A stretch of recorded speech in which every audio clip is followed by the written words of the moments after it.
Bonjour à tous et bienvenue sur la chaîne Petit Jab.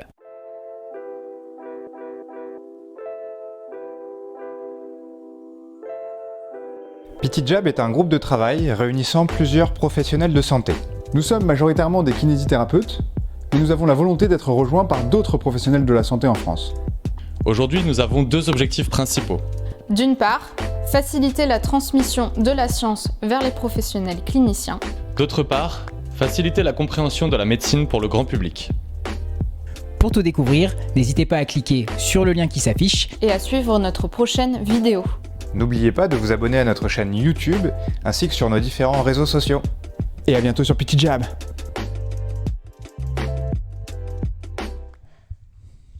Bonsoir à tous.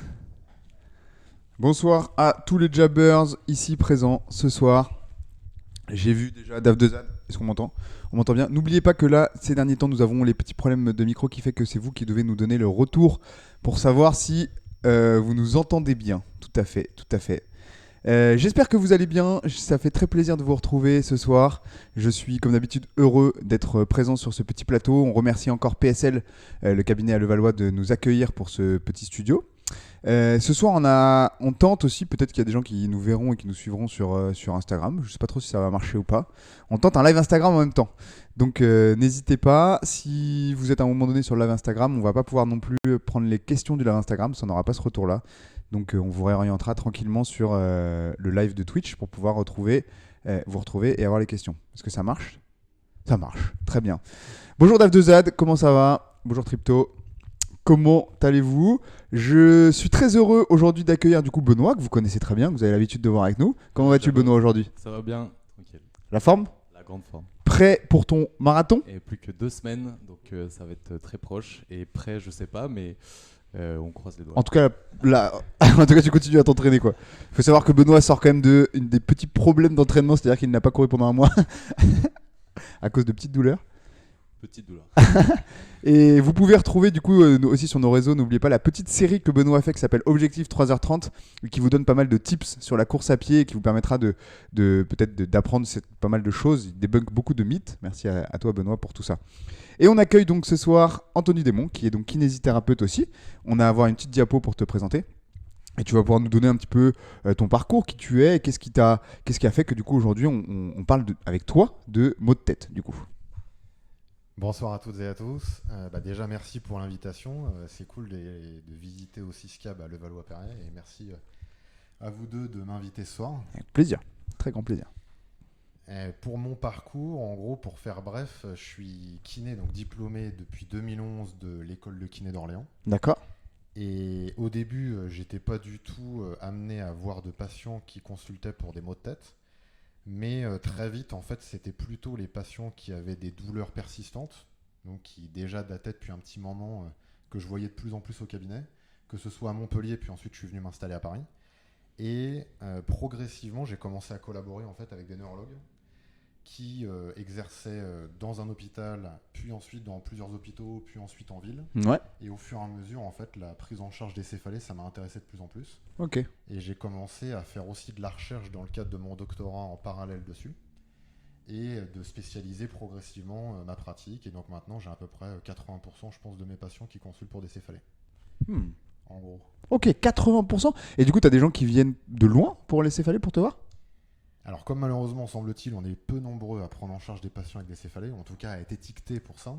Ok. J'ai des personnes qui viennent de Creil, on va dire peut-être de ceux qui viennent le plus loin, en tout cas sur l'Île-de-France ou sur les départements limitrophes. Ok. Et qui viennent à peu près toutes les villes franciliennes qu'il peut y avoir. D'accord. Des personnes qui font 1h30 de route pour venir au cabinet. Sympa. Ouais. C'est gratifiant, non ? Dans un sens, je me dis, c'est qu'il y a peut-être un souci. Il y a aussi peut-être de un l'offre. souci, Voilà. exactement, sur la prise en charge au niveau des céphalées. Et du coup, c'est un petit peu par hasard finalement, parce que tu as commencé à en voir plusieurs de manière fortuite qui t'ont amené à te dire, ok, il faut que je développe ce côté-là de ma pratique. C'est ça. Au début, je voyais tout type de patients avec des douleurs persistantes. Et en fait, au fur et à mesure, je me suis de plus en plus intéressé à ces personnes-là. Ouais. Et je pense aussi que comme il y avait souvent des parcours assez compliqués, c'est-à-dire que c'était des personnes qui avaient consulté plein de professionnels de santé, qui avaient mal depuis très longtemps, ça m'a intéressé de me questionner sur qu'est-ce que je pouvais apporter à ces personnes-là et surtout de manière un peu coordonnée avec d'autres professionnels de santé. Ouais. Bien sûr. Et c'est là que j'ai vraiment vu la plus-value aussi de travailler conjointement avec un neurologue, un psychiatre, un psychologue, des médecins des centres antidouleurs, leurs médecins traitants, etc. Et du coup, maintenant, tu as donc rejoint la Société française des céphalées et migraines, c'est ça? Migraines et céphalées. Ok, très bien, très intéressant. Donc un super parcours qui va nous permettre tu vas pouvoir nous aider à débloquer pas mal d'idées qui existent aujourd'hui autour de la céphalée. Et donc pour commencer, on va essayer de vous mettre, à vous les jabbers qui ne connaissaient pas forcément tous ces termes qu'on va utiliser entre maux de tête, céphalée, migraine, etc. On va donc laisser la parole à Benoît qui va essayer de nous expliquer un petit peu tout ça. Qu'est-ce qu'on entend par tous ces termes un peu différents? Il y a une petite diapo qui va s'afficher normalement. Voilà, c'est bon. Donc effectivement, qu'est-ce qu'on entend quand on parle de céphalée? Les céphalées, globalement, c'est des maux de tête. Donc c'est le fait d'avoir juste simplement mal à la tête. Donc c'est un terme un peu technique peut-être pour ça. On utilisera peut-être maux de tête. On utilisera sûrement maux de tête pour que ce soit peut-être un peu plus simple. Je pense que tout le monde connaît un petit peu les maux de tête. Tout le monde en a déjà sûrement vécu. Et c'est ce qu'on disait tout à l'heure, c'est qu'il y a à peu près 80% des gens qui expérimenteront un maux de tête dans leur vie. Ce qui est énorme finalement, 80%. Finalement, vraiment important. Et peut-être ce qu'on sait moins, c'est qu'il y a énormément de types de maux de tête différents. Donc il y en a à peu près 200 classifications. Alors que voilà, nous, on pense peut-être tous avoir un peu les mêmes choses, ou alors migraine ou autre, dont on va parler juste après.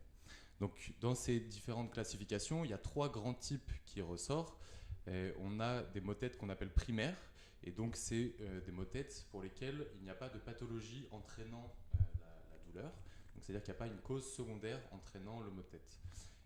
C'est-à-dire que le mot de tête provient vraiment de la tête en fait. Le mot de tête provient, alors soit on ne sait pas. Ok. Donc, ça, je pense c'est pas les tensions. Mais globalement, c'est soit ça vient de la tête et c'est la cause primaire, soit on ne sait pas. D'accord. Donc ça, c'est pour les céphalées primaires. Et ensuite, on a les maux de tête secondaires. Et donc là, c'est des maux de tête pour lesquels on a une cause identifiée entraînant les douleurs. Donc ça peut être des articulations, ça peut être des artères, ça peut être des nerfs aussi, du coup. Des muscles, peut-être? Des muscles, exactement. Qui peuvent donner, du coup, ces maux de tête. Ok, donc pour résumer, tu as vraiment des maux de tête qui peuvent provenir, en tout cas, c'est des douleurs qui proviennent pas de la tête, en fait. Pas de la tête. On répond peut-être déjà presque à un des mythes. Un peu en On avance. se parle juste derrière. Mais donc voilà. Donc ça, c'est primaire, secondaire. C'est globalement un peu comment vont se classifier ces différents maux de tête. Et ensuite, dans la population, on va avoir 3 maux de tête vraiment les plus fréquents qui vont arriver, dont on a tous déjà entendu parler, qui vont être en premier, c'est les céphalées, tout ce qu'on appelle de tension, les maux de tête de tension. Et donc, c'est des douleurs un petit peu assez peu intenses, on va dire, modérées, qui est un peu sur toute la tête, qui sont très fréquentes. Vraiment, c'est la plus prépondérante dans toute la population. On va avoir les migraines, que tout le monde connaît bien, donc, qui sont là pour le coup vraiment plutôt d'un seul côté, qui peuvent être extrêmement douloureuses avec des taux un peu variables, mais pareil, on en rediscutera un petit peu après. Et la dernière, c'est ce qu'on appelle les céphalées cervicogéniques, et donc c'est des maux de tête dont l'origine, la cause est des articulations ou des muscles du cou, qui entraînent du coup des maux de tête, et pareil, qui sont un peu la moitié du visage, on va dire, ou de la tête, en tout cas d'un seul côté. Alors, est-ce que tu peux nous dire rapidement la différence entre une céphalée de tension et une céphalée cervicogénique, du coup? Et du coup, alors... Aïe. Donc déjà, céphalée de tension, c'est une céphalée primaire, donc on ne connaît pas l'origine exacte. Ok. Et c'est vraiment une douleur qui est modérée et qui va être en étau, en barre un peu sur toute la tête. Si on pense à la gueule de bois, ça se rapproche de ça en gros. La fameuse gueule de bois, qui est finalement une céphalée, une gueule de bois. Qui est une céphalée, ouais. Est-ce qu'elle est dans les classifications? C'est ça, Tout à fait. c'est énorme. Ok, très intéressant. Voilà. Et on a une première question. Est-ce que les céphalées, ce serait pas plutôt des baleines? Et je pense que il y a une petite confusion qui est faite avec comment ça s'appelle déjà les baleines? Les cétacés, voilà, c'est ça. Les cétacés. Allez. Les cétacés. Ok, très intéressant, très intéressant. Et du coup, on va essayer d'aborder pas mal de choses aujourd'hui autour de ce thème-là. Et on va essayer de commencer en vous présentant un premier mythe qui nous permettra d'aborder des petits points. À moins que tu aies quelque chose à rajouter avant sur ce qu'a dit Benoît. Est-ce que ça te paraissait assez clair? Est-ce qu'il y a des points qu'il faut peut-être éclaircir? Ouais. De toute façon, après, je pense qu'il y a besoin d'autres éclaircissements, on pourra préciser. Ouais, carrément. Carrément, on essaiera d'y venir. On peut envoyer le premier mythe du coup. Et on y a répondu un petit peu déjà. Ah, nous avons un petit problème avec le premier mythe. C'est pas grave, je vais vous le donner. Est-ce que les maux de tête viennent bien de la tête? Tout le temps? Est-ce que les... Voilà, c'est ça. Non, c'est pas celui-là. C'est pas grave, reviens sur le live. Ok. Ouais, le premier, c'est est-ce que les maux de tête viennent forcément de la tête? C'est la première question qu'on va se poser nous. Et peut-être on va vous laisser rapidement répondre dans le chat. En attendant, on va aborder donc rapidement ce petit thème-là. On va essayer de commencer à débriefer là-dessus. On a déjà répondu un petit peu à la question. Benoît, est-ce que tu peux nous dire un peu, donc les maux de tête, est-ce qu'ils proviennent à chaque fois de structures dans le cerveau ou dans la tête? Alors du coup, non. Donc effectivement, il y a des structures de la tête qui peuvent entraîner des maux de tête, mais il y a des structures à distance, comme les muscles du cou, les articulations du cou, qui peuvent entraîner des maux de tête avec ce qu'on appelle des douleurs référées. Donc Anthony expliquera peut-être ça mieux que moi, mais en gros, c'est le fait d'avoir ces muscles qui sont sensibles, qui peuvent donner des douleurs à distance, et donc au niveau de la tête, suivant certains schémas, etc. Ok, qu'est-ce qui provoque du coup, Anthony, ces maux de tête en fait justement? Comment ça se fait que des structures qui sont éloignées de la tête peuvent faire amener des douleurs au niveau de la tête? En fait, le plus souvent, c'est le système nerveux qui véhicule le message douloureux. C'est-à-dire, soit en gros, il y a un problème au niveau du cerveau, donc l'organe qui produit la douleur, Ok. soit au niveau du système nerveux qu'on appelle périphérique, c'est-à-dire plutôt des nerfs qui, eux, ne vont pas être forcément lésés, ou en tout cas, il n'y aura pas de problème particulier, mais eux vont véhiculer une information douloureuse qui va être ressentie sur une autre zone. D'accord, ok. Par exemple, quand on a une infection, on peut en fait être amené après à avoir de la douleur au niveau de la tête. Et cette infection, elle provoque une réaction de notre système immunitaire. Notre système immunitaire sensibilise notre système nerveux, qui est l'organe qui produit la douleur, Ok. et qui nous amène à vivre de la douleur sur des zones différentes du lieu de l'infection. Ok. Donc ça va être un peu le même principe sur ce qu'évoquait tout à l'heure Benoît, sur les céphalées secondaires, qui vont être consécutives à une autre pathologie qui va toucher les artères, par exemple les sinus. La sinusite, c'est une pathologie qui peut conduire à des maux de tête. Ok. C'est-à-dire que la sinusite va provoquer en conséquence des maux de tête qui vont être liés à une inflammation des sinus, qui va conduire à une sensibilité du système nerveux et qui va amener derrière le mal de tête. Ok, d'accord. Et du coup, c'est vraiment en partant d'un point qui est éloigné de la tête, on sensibilise des tissus qui sont principalement nerveux et qui, eux, vont donc véhiculer cette information de douleur et qui peut remonter après jusqu'à la tête. Tout à fait. Ok, d'accord, ok. Est-ce qu'il y aurait du coup quand même des maux de tête qui proviennent quand même de problèmes au niveau de la tête, justement? Bien sûr. Si on prend parmi les pathologies les plus graves qui amènent des maux de tête, on pourrait dire une hémorragie ou même une tumeur au niveau du cerveau. Ok. Comme la tumeur, on pourrait imaginer que c'est une grosseur dans la boîte crânienne et qu'en fait notre tête, elle peut pas grossir de toute façon liée à cette petite balle de tennis. Tout à fait. Au final, ça augmente la pression et donc il y a certains tissus de notre système nerveux qui sont plus sensibles à la pression. En fait, c'est ces méninges qui entourent notre cerveau et c'est ça qui amène progressivement le mal de tête. D'accord, ok. Donc là, ça viendrait directement de la tête au sens anatomique, c'est-à-dire la boîte localisée directement dans la tête. Genre des hémorragies ou des tumeurs ou des choses comme ça, quoi. Tout à fait. Et c'est pour ça que, globalement, quand on se cogne la tête et qu'après on a mal à la tête, on essaie de faire attention, on essaie d'aller peut-être faire des petites imageries, quoi. On pourrait être amené on pourrait. Si certains autres critères nous y amènent probablement. Ok, très intéressant, très intéressant. Le deuxième mythe, du coup, et la deuxième question qu'on se posait nous ensemble, c'était on a une première question intéressante. Pourquoi le bruit peut faire mal à la tête? Ça, c'est une question qui a été posée dans le chat. Est-ce que tu aurais peut-être une petite réponse à nous donner là-dessus? C'est intéressant. Tout à fait. C'est une bonne question parce qu'on peut se poser la question pour le bruit, mais aussi on va dire plein d'autres stimulations comme les odeurs, etc. Ouais, les odeurs. C'est vrai. Alors c'est parmi déjà toutes les formes de céphalée qu'évoquait Benoît tout à l'heure, dans la migraine, c'est assez fréquent que les personnes aient une sensibilité un peu plus importante au bruit ou à la lumière, par exemple, ou aux odeurs. Et ça s'explique par le fait que la migraine, il y a une prédisposition génétique, c'est-à-dire qu'il y a certains gènes qui font que le système nerveux a une moins bonne capacité à s'habituer à la lumière. Par exemple, là, on a les spots en plein dans les yeux. C'est ça. Si j'étais migraineux, j'aurais comparativement, par exemple, à Benoît. Je ne vais pas dire Benoît parce que c'est pas un bon exemple.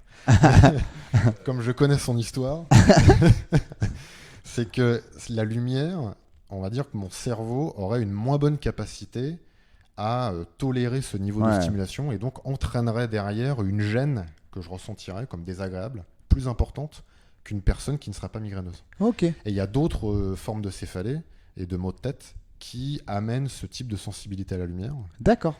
Donc c'est souvent en fait on va dire une manifestation chez des personnes qui peuvent avoir des maux Ils de sont un tête. peu sensibles sur Exactement. certains sens, en fait, finalement. Exactement. Après, évidemment, il y a la sensibilité à la lumière pour des personnes qui ont des problèmes plutôt oculaires, Ouais, mais bien ça n'a rien à voir nécessairement avec les maux de tête. Et ça peut être un peu la même chose avec le bruit ou Tout ce à qu'on fait. disait, ou les odeurs même. Exactement. Ok, c'est intéressant. Et du coup, comme c'est peut-être des endroits qui sont très reliés, très proches les uns des autres, c'est peut-être pour ça que ça ramène directement dans la tête, ça projette dans la tête. Tout à fait. Et c'est ça qui est assez compliqué à déterminer, c'est est-ce que par exemple si je regarde la lumière, pour déterminer si j'ai un problème plutôt de l'œil Ah oui. ou si c'est au final seulement une conséquence Ouais, bien sûr. liée à la réponse de mon système nerveux, des fois c'est très difficile. Et Très souvent compliqué, c'est ouais. des personnes qui sont amenées à consulter en premier un ophtalmo Bien sûr. pour vérifier s'il n'y a rien au niveau des yeux. Et ensuite seulement de se dire, bon, l'œil va bien, donc je vais peut-être chercher plus loin, c'est-à-dire est-ce que c'est mon nerf optique, est-ce que c'est Ok. la réponse de mon système nerveux ou est-ce que c'est autre chose. D'accord, ok, très intéressant. Est-ce que Benoît, tu as quelque chose à ajouter là-dessus? Ça te Non. paraissait assez clair là-dessus? Je- Ok, très bien. Du coup, on va enchaîner avec donc cette fois notre deuxième petit mythe qu'on va essayer de débunker. Je sais plus comment je l'avais tourné. Ah oui. Les douleurs faciales sont des céphalées, justement. Je ne sais pas ce que vous en pensez, vous, dans le chat. Est-ce que les douleurs faciales sont des céphalées? Benoît, est-ce que tu as déjà expérimenté des douleurs faciales? Ouais. Est-ce que c'est bien? Est-ce que c'est sympa comme moment? Alors, non. Est-ce que tu sais pourquoi tu avais expérimenté, toi, ça, toi Alors il y a des maux de tête vraiment où derrière, on peut avoir des douleurs au niveau de l'œil, au niveau du front, au niveau des sourcils ou des choses comme ça. Et, C'était une gueule de bois, en fait. alors, entre autres. Non, mais voilà, on peut avoir vraiment des maux de tête. Par exemple, moi je sais que j'ai des lentilles et très souvent je sais que ça peut me donner des maux de tête et parfois ça s'entraîne et derrière je peux avoir des douleurs au niveau du front ou autre. Quand j'étais petit, je pouvais avoir vraiment des douleurs où j'avais l'impression que je pouvais avoir un pieu dans l'œil, des choses comme ça. C'est des choses où donc on a une douleur au visage, à la face et parfois nulle part ailleurs. Ça veut dire que j'avais pas mal ailleurs que au niveau de l'œil et pourtant c'était quand même ce qu'on pouvait appeler une céphalée par maux de tête. Benoît, il dit que t'as un coup il y a Dave2 qui dit que t'as un coup de soleil et que c'est pour ça que t'as peut-être mal à la face. Ah, c'est possible. Il y a une Et distinction assez forte entre moi qui est blanc et Benoît qui est tout rouge. Qui est Il assez y a rouge. trop de contraste entre C'est le soleil de Paris en ce moment. C'est vrai qu'il fait très très beau à Paris en ce moment. J'ai déjeuné en terrasse, j'ai bronzé, je crois. Ouais, moyen vite fait quand même. Ok, très intéressant. Et là, ce petit mythe nous permet d'aborder quelque chose que vous avez peut-être entendu parler, dont vous avez peut-être déjà entendu parler, que c'est la névralgie d'Arnold. Est-ce que tu peux nous en dire quelques mots du coup? Qu'est-ce que c'est? C'est, je pense, quelque chose qu'on a du mal à diagnostiquer peut-être chez pas mal de gens. Est-ce que tu peux nous en parler un peu? Oui, tout à fait. Alors, la névralgie d'Arnold, le terme, il vient du terme anatomique de nerf d'Arnold. Donc, c'est un ancien terme qu'on n'utilise plus maintenant, puisqu'en fait, ce nerf, donc, c'est un nerf qui passe à l'arrière de la boîte crânienne D'accord. et qui est connecté aux racines cervicales. Donc, on a des petites racines qui sortent entre chacune de nos vertèbres. Et pour les racines qui partent des vertèbres les plus hautes, proches de la boîte crânienne, il y a un nerf qui en fait sort, qui est anciennement nerf d'Arnold, et maintenant s'appelle le nerf occipital, D'accord. du fait de sa localisation. On a enlevé en anatomie, on commence à enlever les noms des gens là. Tout à fait. C'est très bien. On se dit que tous les termes C'est un un peu peu de chapelle, dommage. on essaie de les retirer progressivement. Si je découvre un os, je pourrais pas lui donner mon nom, je suis assez déçu. Et la névralgie d'Arnold, c'était de considérer que ce nerf pouvait être douloureux s'il était inflammé, s'il était irrité, comprimé ou autre. Et on s'est rendu compte au final que c'était quasiment impossible de diagnostiquer ce genre de choses. D'accord. Donc en fait, le terme, il a été au-delà d'être modifié, il a été progressivement même quasiment plus utilisé, Ok. au point de se dire que on a d'un côté les maux de tête d'origine cervicale, comme disait Benoît tout à l'heure, Ouais. et à côté, on a ces fameuses névralgies occipitales, mais qu'on a de la difficulté à diagnostiquer en considérant que le nerf, il n'y a pas de raison qu'il s'inflamme tout seul comme ça, Oui. ou qu'il devienne sensible, sans raison, Oui, tout et à que fait. le plus souvent, ça serait plutôt une conséquence des cervicales. D'accord. Ok. Et donc, on évaluerait plutôt les cervicales Mais alors, pour identifier Ah. une origine qui amènerait des douleurs, comme le disait tout à l'heure Benoît, c'est-à-dire, je vis une douleur, par exemple, on pourrait imaginer derrière le crâne, Ouais. par exemple, au niveau de cette zone. Cette zone est innervée par le nerf occipital. Le nerf ne serait qu'une sorte de courroie de distribution, c'est-à-dire qu'il Ouais. ne ferait que véhiculer l'information douloureuse, et la cause serait quelque chose qui est au niveau cervical, qui serait D'accord. une articulation, un muscle ou autre chose. Du coup, en fait, on est en train de revenir sur ces existences de névralgie d'Arnold, justement, Tout à fait. qui seraient d'origine de ce nerf-là et qui projettent dans la face, en fait. Exactement. Ok, donc ça serait en fait finalement un peu Ça de la ne même serait manière. pas ce diagnostic-là. En Ouais, fait. C'est-à-dire que tout à fait. même une personne qui aurait une douleur au niveau de l'orbite, derrière l'œil ou au niveau de l'arcade, on chercherait en tout cas à ne plus l'étiqueter névralgie Ouais, d'Arnold, tout à fait, mais tout à à fait. identifier On essaie de faire l'autre disparaître ça, en diagnostic. fait. Ok. Mais le problème, c'est que ça revient beaucoup en pratique où c'est très fréquent Oui. qu'il y ait des professionnels de santé qui disent tu as une névralgie d'Arnold parce que tu as une douleur qui est au niveau uniquement de la moitié de ton crâne avec des douleurs derrière l'œil et qu'on est sûr que niveau ophtalmo, il n'y a rien. Ouais. Puis on l'entend même dans les médias encore. Enfin, je crois que même en cherchant un peu là tout à l'heure pour préparer l'émission, tu trouves facilement sur YouTube des gens qui en parlent encore comme quelque Tout à chose de très présent. Après, le problème de ça, c'est qu'on pourrait se dire est-ce que le terme c'est important? Au final, si on appelle un chien un chat, si derrière les soins sont les mêmes, Oui. on s'en fout. Oui, clairement. Mais le problème, c'est Un que soin de qualité la qui démarche suit. thérapeutique des personnes qui sont étiquetées névralgie d'Arnold, souvent, c'est de donner uniquement des anti-inflammatoires, en considérant qu'il y a une hypothèse oui. d'inflammation. Inflammatoire sur le nerf. Exactement. Quelle erreur. Ou de faire des injections d'anti-inflammatoires au niveau de la base du crâne, alors qu'aujourd'hui, toutes les données de la science mettent en évidence que c'est pas ou peu efficace et qu'il y a d'autres thérapies qui devraient être proposées à ces patients. D'accord. Donc Ok. en gros, on les met pas dans le bon parcours, ce qui fait qu'au final, ils se On les retrouvent, traite mal, quoi. Voilà, exactement. Ça, c'est très problématique. Du fait de cette mauvaise étiquette. Et est-ce que, du coup, il existe quand même certains problèmes de la face? On entend parler des syndromes d'algie de la face un peu aussi. C'est des choses qui se traitent aussi, ça? Tout à fait. Je crois que c'est assez rare. Tu en as entendu parler, Benoît, ça? Ouais, mais alors c'est dans les autres causes primaires et donc les algies vasculaires de la face. C'est ça. Ouais. Donc mais c'est vrai qu'il y a quelque chose qui est beaucoup plus autonomique. Ça veut dire que c'est assez nerveux entre guillemets, on va dire, mais non maîtrisé. Et donc, voilà. Et donc, ça donne des formes de suintement, des écoulements, des choses comme ça. Et donc, effectivement, ça peut donner des douleurs extrêmement fortes. C'est des choses, je crois qu'on appelle ça douleurs suicidaires. Alors, il y a différentes catégories quand même. Mais du coup, alors ça, pour le coup, c'est quelque chose qui vraiment se traite par médicament et nécessite d'être vu très vite parce que faut que ça soit pris en charge rapidement et bien, quoi. Je sais pas si j'ai répondu globalement. Vas-y, non, tout Ouais, à fait, c'est- c'est ça. Ouais, c'est la céphalée du suicidaire. Tellement, en gros, la douleur, elle est tellement violente qu'à la différence de d'autres céphalées, où par exemple les gens vont essayer plutôt de s'allonger, de se calmer, d'attendre que ça passe, voilà, Enlever le exactement. stimulus, par exemple. Ouais. En général, les algies vasculaires de la face, c'est des douleurs qui sont tellement violentes que les personnes ne peuvent pas rester calmes. Ouais. Ils sont obligés, par exemple, on pourrait imaginer d'aller courir ou de faire un effort pour un peu focaliser leur attention sur autre chose plutôt que la douleur. Ah, on Donc, c'est entend pas parler du un tout peu le ça. même comportement face à la douleur. Et t'en as traité, toi, déjà, des gens comme ça? Alors j'en ai déjà vu Enfin, très peu, j'en ai dû en voir je pense 3 ou 4, et c'est plutôt des erreurs d'orientation. Ouais. C'est-à-dire que c'était des personnes qui avaient mal été étiquetées, Ouais. et ils venaient avec par exemple un diagnostic de mal de tête d'origine cervicale, alors qu'au final ils avaient, comme disait Benoît, des symptômes associés de l'œil qui coule, ils avaient la paupière qui était gonflée et très Mhm. rouge, le visage et que la moitié de la face qui était aussi très rouge et qui Mhm. transpirait beaucoup. Ah, il y Tout a ça, des ça trucs implique, du voilà, système des- nerveux qui... C'est ça. Ok. Et c'est vraiment le système nerveux autonome. C'est des symptômes qui sont très différents de simplement de la douleur. Bien sûr, bien sûr. Et ça, on en fera un petit mot à la fin aussi, mais c'est là où c'est très important, ce diagnostic différentiel, et d'être capable de bien placer le patient pour pouvoir le traiter correctement après, quoi. Exactement. Ok. Là, il y a une question qui est assez intéressante, mais je sais pas si on va avoir forcément de quoi y répondre. C'est est-ce que si on a des céphalées, genre si je me cogne le pied, si mon système nerveux il est un peu irritable, est-ce que ça peut remonter jusqu'à à faire des céphalées? Benoît, peut-être que tu as une idée là-dessus? Alors je pense que si on parle de migraine, mais peut-être qu'il faudra qu'on redéfinisse peut-être un peu plus migraine, ce que c'est exactement, mais si on pense à des migraines, il y a des changements qui peuvent entraîner des douleurs. Donc si on a pour des personnes très irritables des changements de vie, de sommeil, de qualité de nutrition, de choses comme ça peuvent entraîner. Donc s'ils ont une douleur extrêmement forte à un moment, je peux supposer que peut-être ça pourrait entraîner des maux de tête, mais il n'y aurait pas un lien immédiat de sensibilité, on va dire, nerveuse. Ouais. Je me tape le genou. C'est pas genre un message qui passe en Voilà, mode Non. je vais juste taper le C'est- genou, tiens, ça me fait mal à la tête, quoi. Ça serait Dans les chelou. douleurs référées qu'on disait DAF2, tout à t'es l'heure. chelou.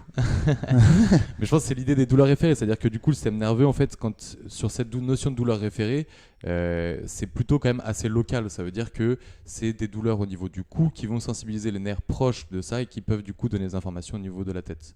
On peut pas vraiment avoir des douleurs de genoux qui vont sensibiliser toute la moelle épinière et entraîner des douleurs de Ouais, genoux. bien sûr, ça paraît très.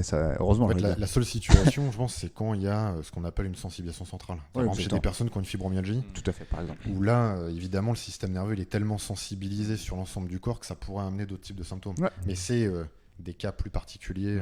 La sensibilisation centrale, c'est quelque chose, peut-être un jour on fera une émission là-dessus, c'est assez complexe et ça, je pense, ça touche pas mal de gens et c'est toujours, pareil, très mal diagnostiqué. Mais c'est un truc que j'ai pas mal étudié aussi et du coup, c'est très intéressant.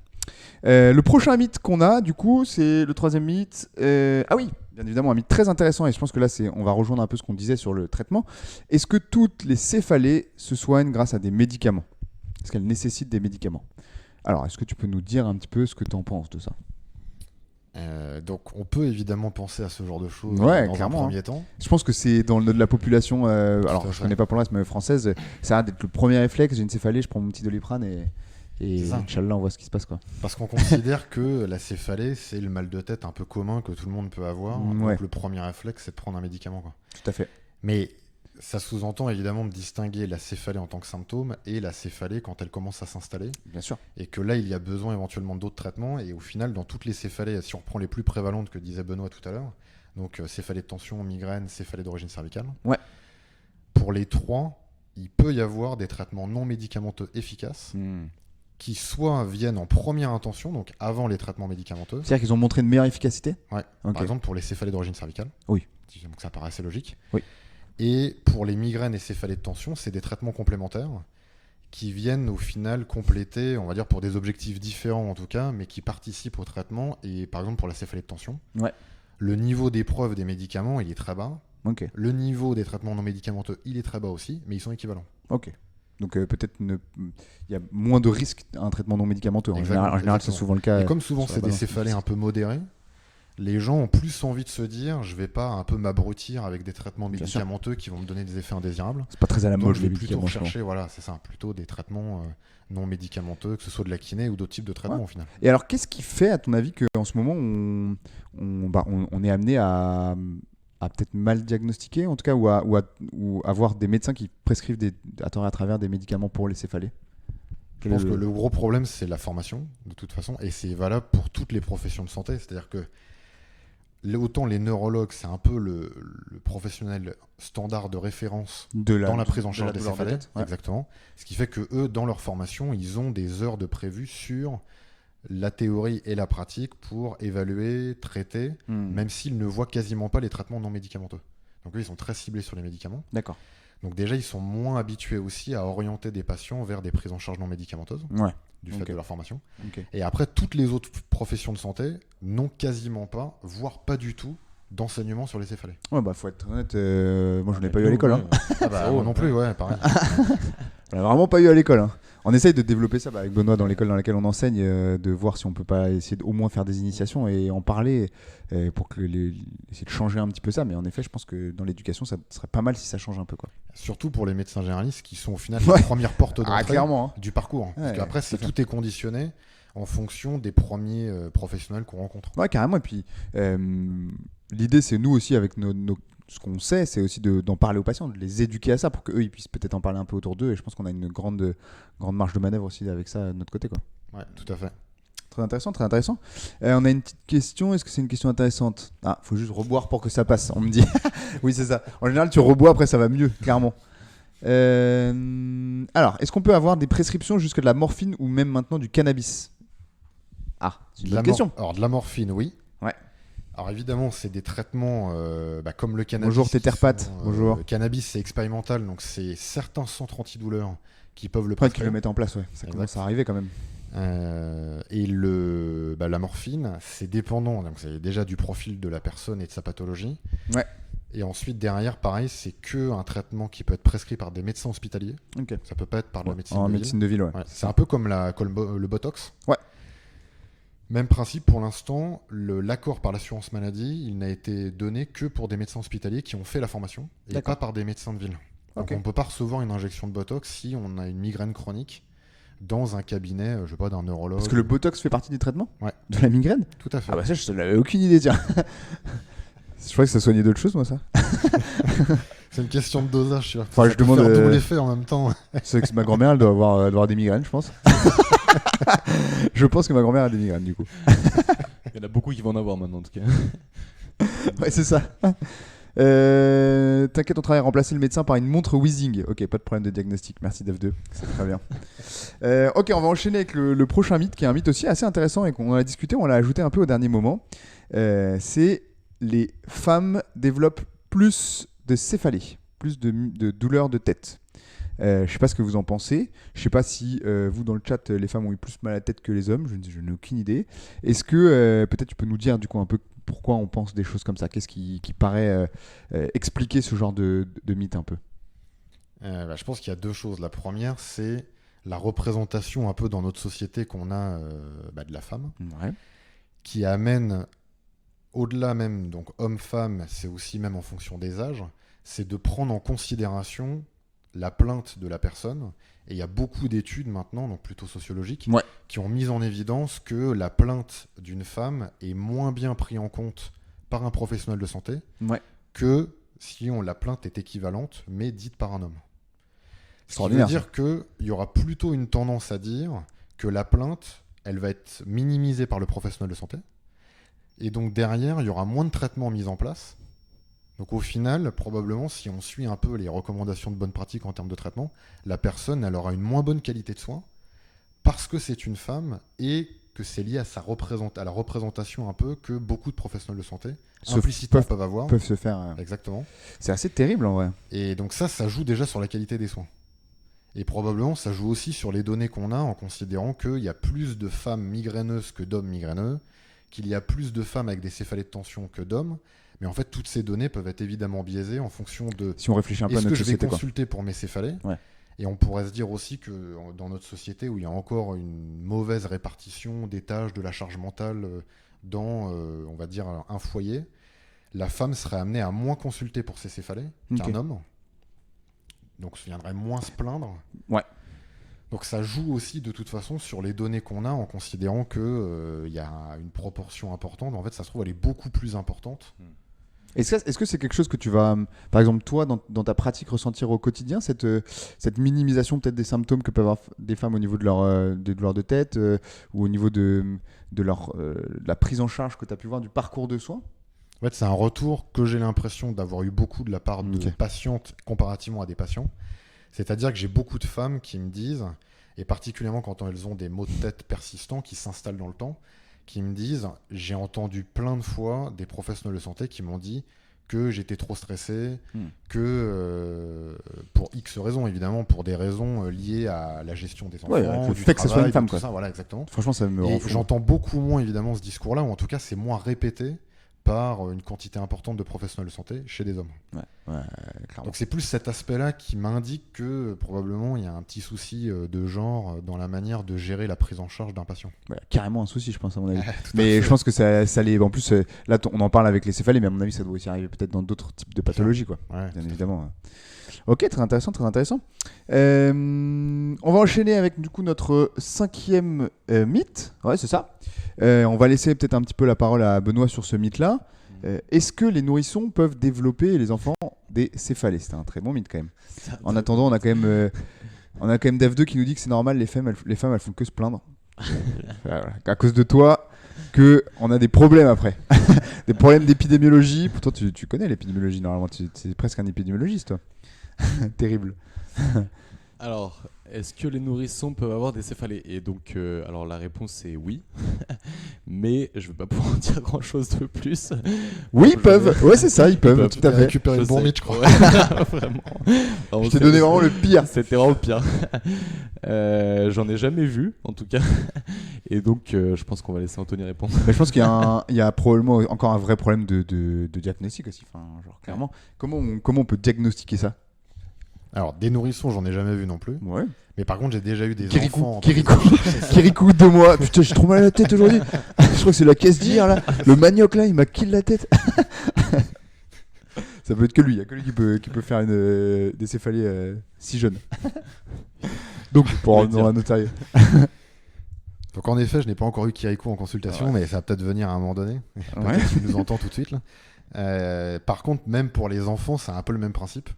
Et ça rejoint en fait la question de tout à l'heure, c'est que il y a aussi la prise en compte de la plainte d'un enfant, alors évidemment en capacité de s'exprimer, mais pour des nourrissons aujourd'hui dans des services d'urgence qui ont reçu des nourrissons avec des douleurs importantes au niveau de la tête, c'est déjà arrivé, il y a déjà eu des données là-dessus.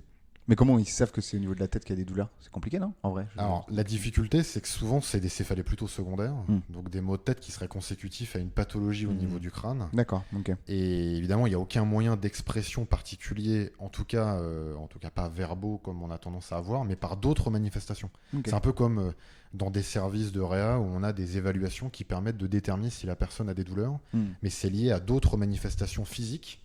D'accord. Qui vont pouvoir mettre en évidence que la personne, et là en l'occurrence le nourrisson, a de la douleur. Ouais, c'est ça. Ok. Et donc il y a le problème de est-ce que l'enfant qui a des maux de tête, on prend en compte sa plainte en considérant que c'est pas des conneries, il veut éviter d'aller à l'école, etc. Moi, ma mère, elle me disait genre si t'as mal à la tête, tu vas dormir et c'est tout quoi. Ouais. Genre repose-toi et puis demain tu iras à l'école et c'est tout. Oui, bah voilà, c'est un peu de minimiser les symptômes. C'est ça. Alors qu'on suppose qu'il y a autant, en termes de proportion, presque en tout cas, d'enfants migraineux, donc d'enfants par exemple des adolescents, que de migraineux adultes. Ouais, ça paraît très logique en fait. Bien sûr. Ouais. Et donc ça, en fait, c'est aussi un problème, c'est de se dire quelle prise en charge on propose à ces personnes-là et comment on arrive à l'identifier le plus tôt possible pour éviter que ça bousille leur scolarité, que ça bousille leur vie perso, leur épanouissement en tant qu'ado, etc. Ça passerait encore probablement beaucoup par de l'éducation, enfin encore une fois des professionnels de santé pour pouvoir et des parents évidemment, pour pouvoir mieux gérer ça. Il y a une question qui a été assez intéressante. Ah oui, est-ce qu'il y a de l'hérédité du coup dans les céphalées, dans les problèmes, dans les maux de tête? C'est une bonne question. On a un petit peu répondu tout à l'heure. Est-ce qu'on peut peut-être revenir là-dessus? Il y a des gens qui nous ont rejoints pendant le live. Tu veux que je réponde? Vas-y. Tu réponds. Alors je peux commencer, mais je pense que tu vas finir. Mais oui, il y a de l'hérédité dans les céphalées. Alors si on parle de la migraine en tant que telle, il y a de l'hérédité déjà dans les familles. Et après, si on parle des autres céphalées, les personnes les familles avec des personnes ayant déjà des maux de tête ont plus de chances aussi d'avoir des maux de tête. Mais je pense que derrière, c'est plus en lien avec la douleur et du coup le comportement par rapport à la douleur que l'hérédité d'un gène entraînant des maux de tête en tant que tel, où là, ce serait plutôt uniquement les migraines, je pense. Ouais. Là, tu me dis si je me trompe, mais... Ouais, tout à fait, c'est ça. Je pense qu'il y a 3 catégories, en gros. Il y a les types de céphalées où on sait qu'il y a une hérédité familiale. Ouais. Et donc, c'est plutôt des céphalées primaires. Ok. Donc, migraine, algie vasculaire de la face, et d'autres types de céphalées où il y a une composante un peu autonomique, donc ce qu'on disait tout à l'heure, l'œil qui suinte, etc. Ouais. Ensuite, il y a la deuxième catégorie. Donc ça, ces personnes-là, ça sous-entend que dans leur famille, si on remonte à soit la strate du dessus ou encore au-dessus, il y a des personnes qui présentent le même type de céphalée. C'est-à-dire que ça augmente en fait le risque qu'il y ait une transmission de gènes qui fasse que la personne, dans sa vie, va exprimer de la migraine. La deuxième catégorie, ce que disait Benoît, et ça maintenant, il y a vraiment beaucoup de données là-dessus, c'est je suis par exemple père d'un enfant, je vis de la douleur, par exemple de la céphalée de tension, donc j'ai mal à la tête tous les jours, j'ai des comportements particuliers par rapport à la douleur qui peuvent être positifs ou négatifs pour la gérer. Ces comportements vont faire partie aussi un peu du patrimoine éducatif et culturel que je vais transmettre à mon enfant. Ah oui, d'accord, ok. Et donc mon enfant va adopter des stratégies assez proches des miennes si je suis amené à m'en plaindre, à le verbaliser, etc. Et donc mon enfant va être amené à plus facilement avoir de moins bonnes stratégies pour gérer la douleur plus tard, et donc avoir un risque plus élevé de chronicisation des symptômes. Ouais, c'est ça, et d'avoir peut-être un peu de sensibilisation centrale, peut-être un peu... Ok, ça... Et ça, on a beaucoup de données sur la fibromyalgie, par exemple, mais on en a maintenant un peu plus sur les céphalées de tension qui sont chroniques. Ouais. Donc de personnes qui ont plus de 15 jours dans le mois des maux de tête, et sur quasiment la totalité de l'année. Des facteurs sociaux qui influent vraiment sur notre capacité à accueillir de la douleur. Ouais, on va se dépêcher, il est déjà tard. Ce soir, c'est Top Chef, c'est ça ? Ouais, donc on va laisser rapidement les gens. Et du coup, on va aller aborder rapidement les petits doggy jabs et on reviendra sur certains points. On essaiera de vous donner quelques petites notions clés que vous allez pouvoir vous essayer de reconnaître. Je te laisse afficher les doggy jabs qui vont apparaître. Et la première notion qui est donc très très importante, ça y est pas ? C'est pas mis ? Ok, tu sais quoi, tu vas aller faire 2 têtes les doggy jabs. C'est bien. Hein. Ouais, c'est pas bon. Donc il y a eu pas mal de problèmes techniques ce soir. Peut-être bien mis en place. Okay. Donc la première notion, ce qu'on voulait dire qui était très important, c'était est-ce que Les tu te maux de rappelles tête, alors il y a le fait que il faut séparer les maux de tête un peu communs. Ça veut Ouais. dire le fait d'avoir des maux de tête dus à une gueule de bois, à Et j'ai je te fait un laisse peu commencer trop à parler, d'écran, etc. j'allais corriger ça. Avec le fait d'avoir des maux de tête qui sont plus des problèmes de santé et donc vraiment très chroniques ou voilà, des conditions très récurrentes qui arrivent type des migraines ou des choses comme ça. On n'a pas trop défini migraine d'ailleurs, mais enfin, voilà, c'est une maladie vraiment et génétique et très incapacitante du cerveau, quoi, entre guillemets, si on peut dire. Donc ça, c'était pour le premier. Le deuxième, c'était que... C'était quoi le deuxième mythe qu'on a fait? Que les céphalées sont différentes des... Non, oui, c'est ça. C'est-à-dire que toutes les maux de tête ne sont pas des migraines. Ça veut dire que c'est pas parce que j'ai mal à la tête que c'est forcément une migraine. C'est vraiment une catégorie très spécifique. Voilà, on les a. Donc on avait les céphalées sont différents des migraines, Ouais. ça c'est un point qui était assez important, que les maux de tête communs c'est différent que des problèmes de santé, ça c'est ce que tu viens d'aborder. Qu'il existe donc des traitements non médicamenteux, je te laisse peut-être aborder un peu ça Donc, rapidement. c'est ce que disait Anthony juste avant, c'est que y a, voilà, sur certains types de céphalées, on a vraiment des traitements non médicamenteux, donc potentiellement par exemple en kinésithérapie ou des exercices, des choses comme ça, qui ont potentiellement autant d'efficacité que certains médicaments. Mais ça dépend vraiment du type de maux de tête que vous avez et de l'efficacité à tester, etc. Tout à fait. Et la dernière c'est l'importance donc du diagnostic différentiel, donc c'est d'être capable de... Vas-y, je te laisse le C'est ça, faire. c'est vraiment d'être capable d'étiqueter aussi, comme disait Anthony. Ça veut dire que comme il y a énormément de types de maux de tête différents, il y a vraiment aussi des stratégies de traitement qui sont différentes un peu pour chacune. Et donc, il va vraiment bien falloir comprendre quel est votre maux de tête et donc quels sont les traitements appropriés que Ouais. vous allez pouvoir avoir. Et est-ce que tu as quelques petits tips que tu pourrais donner pour autant les patients que les professionnels de santé pour essayer de savoir si le maux de tête que j'ai est un maux de tête qui va être quelque chose de grave, justement un problème de santé ou pas? Ou c'est juste peut-être je suis un peu fatigué, un peu d'hypersensibilité ce jour-ci ou quoi? Est-ce que tu as peut-être des trucs? Le premier, c'est évidemment si j'ai de la douleur et que j'ai d'autres symptômes qui s'associent à de la douleur. Donc tout à l'heure, on a parlé de la sensibilité à la lumière, au bruit, ou si par exemple j'ai, en même temps d'avoir mal à la tête, des douleurs au niveau de la bouche ou au cervical. Le fait d'avoir une association de symptômes et que ces symptômes-là, ils ne soient pas présents juste une seule fois dans l'année, mais qui se répètent, ça implique potentiellement d'aller consulter. D'accord. Et après, c'est dépendant évidemment du retentissement sur le quotidien, c'est-à-dire si je suis amené à changer mes comportements pour gérer mes symptômes et que ça altère ma qualité de vie et que peut-être au bout d'un moment j'ai commencé à m'y habituer, bah c'est que là il y a quand même un problème. Ouais. Parce que c'est-à-dire que je m'interdis des choses, Il y a un vrai ou impact, je les quoi. modifie, voilà, Ouais. parce que j'ai mal. Un vrai impact Et social. que ça peut véritablement changer. Parce que maintenant, les traitements, on en a qui sont très efficaces pour améliorer certains types de céphalées. Donc ça peut véritablement changer la vie de beaucoup de gens. Ouais, tout à fait, tout à fait. Si on arrive à reconnaître que c'est des céphalées sur lesquelles on a une action, on peut vraiment avoir quelque chose comme ça. Donc en gros, tu dirais que si on associe à des céphalées à d'autres problèmes qui sont très impactants sur la vie quotidienne et qui se répètent beaucoup, là, il faut essayer d'aller consulter plutôt un neurologue du coup. L'idéal, c'est un neurologue en premier au moins pour éliminer, on va dire, les causes très causes graves, quoi. où ça demande une intervention médicale, un traitement particulier. Mm. Et après, ça permet d'orienter vers d'autres types de traitements. Ouais. Et là, on Et, et l'autre cas, pardon, ce serait en gros, même si j'ai peu de symptômes, mais que ça s'installe et que j'ai plusieurs jours dans le mois où j'ai mal à la tête, là, évidemment, il y a quelque chose aussi à faire. Très intéressant. Et du coup, on nous pose la question, est-ce que les kinés sont habilités à prendre en charge ces douleurs? Du coup, bien Tout à évidemment, fait, parce qu'il y a de bien plus sûr. en plus, comme on disait tout à l'heure, de techniques non médicamenteuses, de mobilisation, de manipulation, et même de juste d'activité physique, en fait, tout simplement, Bien quand sûr, on de est conseils Exactement, d'éducation de sur conseils. l'hygiène de vie.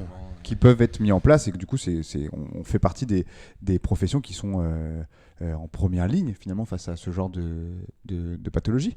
Et il y a une question qui est très Ouais. intéressante, vas-y Benoît, je te laisse la Ouais, il y a une question super intéressante qui est est-ce que du coup on est de plus en plus connecté, on regarde de plus en plus nos écrans, etc. Et donc est-ce que c'est quelque chose qui entraîne une augmentation du nombre de personnes ayant des maux de tête dans la population de manière générale? Alors, pour l'instant, je suis pas sûr qu'il y ait véritablement de données qui montrent qu'il y ait une céphalée, par exemple, quand il y aurait une étiquette qui serait céphalée par abus d'écran. Ouais. Mais par contre, ce qui est sûr, c'est que l'exposition à des écrans et à des lumières particulières, la lumière bleue. c'est un facteur déclencheur. Ouais. C'est-à-dire que ça va venir augmenter la fréquence de céphalées et donc d'épisodes, ce qui fait qu'on peut aller plus vite vers 15 jours de maux de tête, 20 jours, etc. Et la migraine, c'est le bon exemple, mais en fait, il y a d'autres types de céphalées qui amènent ce type de sensibilité-là. Et donc ça augmente évidemment le risque de plus en souffrir. Ok, ça peut être un facteur de risque en fait, tout simplement. Tout à fait. Ok. Et bah très bien, très intéressant. Merci du coup à vous. On va pas tarder à s'arrêter tranquillement. Benoît, est-ce que ça t'a plu cette petite émission? Bah ouais, moi je trouve ça super intéressant. Ouais, bah. Toi, tu commences aussi à pas mal te former là-dessus aussi, hein? Doucement, petit à petit, donc avec Anthony. Ouais, bah oui, carrément, c'est ça. Il n'y a pas beaucoup Déjà. d'autres formateurs kinés en fait finalement en France. Non, il y en a, je vois pas trop. Des personnes qui prennent en charge des patients avec des céphalées, il y en a quand même maintenant quelques-uns. Mais qui forment les kinés, tu vois, qui forment les deux autres Il y professionnels. a Anthony Alimi qui a fait un e-learning. Ah oui, c'est vrai, de ouf. Il fait pas de formation, il me semble, de mémoire présentielle, mais Non, il je donne crois. des cours sur les céphalées à l'école de kiné de Dijon. Ok. Et il a fait un e-learning. Et on a aussi Francis Gondin, Ah oui, qui lui est à la Réunion. Réunion. Tout à fait, qui travaille beaucoup sur les cervicales dans Exact. l'ensemble. Il fait cervical, articulation Ouais, tout temporomandibulaire à et fait. céphalée. Et donc lui aussi à la Réunion. Mais c'est vrai qu'après d'identifier, je suis pas sûr qu'il y en ait beaucoup d'autres. Ouais. On est déjà en tout cas 3. Et après, il y a d'autres kinés en tout cas qui en prennent en charge aussi régulièrement. Ok, bah c'est très intéressant. Il faudra peut-être que j'aille faire ta formation. Et bah écoutez, merci à tous de nous avoir suivis encore une fois ce soir. C'était très intéressant comme petits échanges. Comme d'habitude, demain, le replay sera sur YouTube. Je reprendrai tout le live, je regarderai s'il y a des questions auxquelles on n'a pas répondu. Je t'interrogerai du coup pour y répondre sur les réseaux sociaux ou sur d'autres vidéos, Avec plaisir. etc. Moi, je te remercie énormément d'avoir été présent. J'espère que ça t'a plu Merci aussi. de l'invitation, c'était top. Et bah franchement c'était très sympa. Merci dans le chat d'avoir posé une question. Merci Dave2 d'avoir été ici présent, qui pose encore plein de questions. Donc on verra s'il y a des choses intéressantes et on essaiera d'y répondre. Dans tous les cas, la semaine prochaine on fait une émission donc sur l'hypnose avec un de tes anciens collègues du coup. Tout à fait. Tout à fait, ce qui va être aussi très sympa. Donc je vous souhaite à tous une bonne soirée, un bon Top Chef. Et puis n'hésitez pas, si vous avez des céphalées, à venir nous consulter, n'est-ce pas? On va de faire de la pub comme ça, on va pas faire de la pub. C'est interdit. Pas trop, je crois. C'est ça. Bon allez, ciao les jabbers. Ciao, Jabbers. Ciao. Bonne soirée.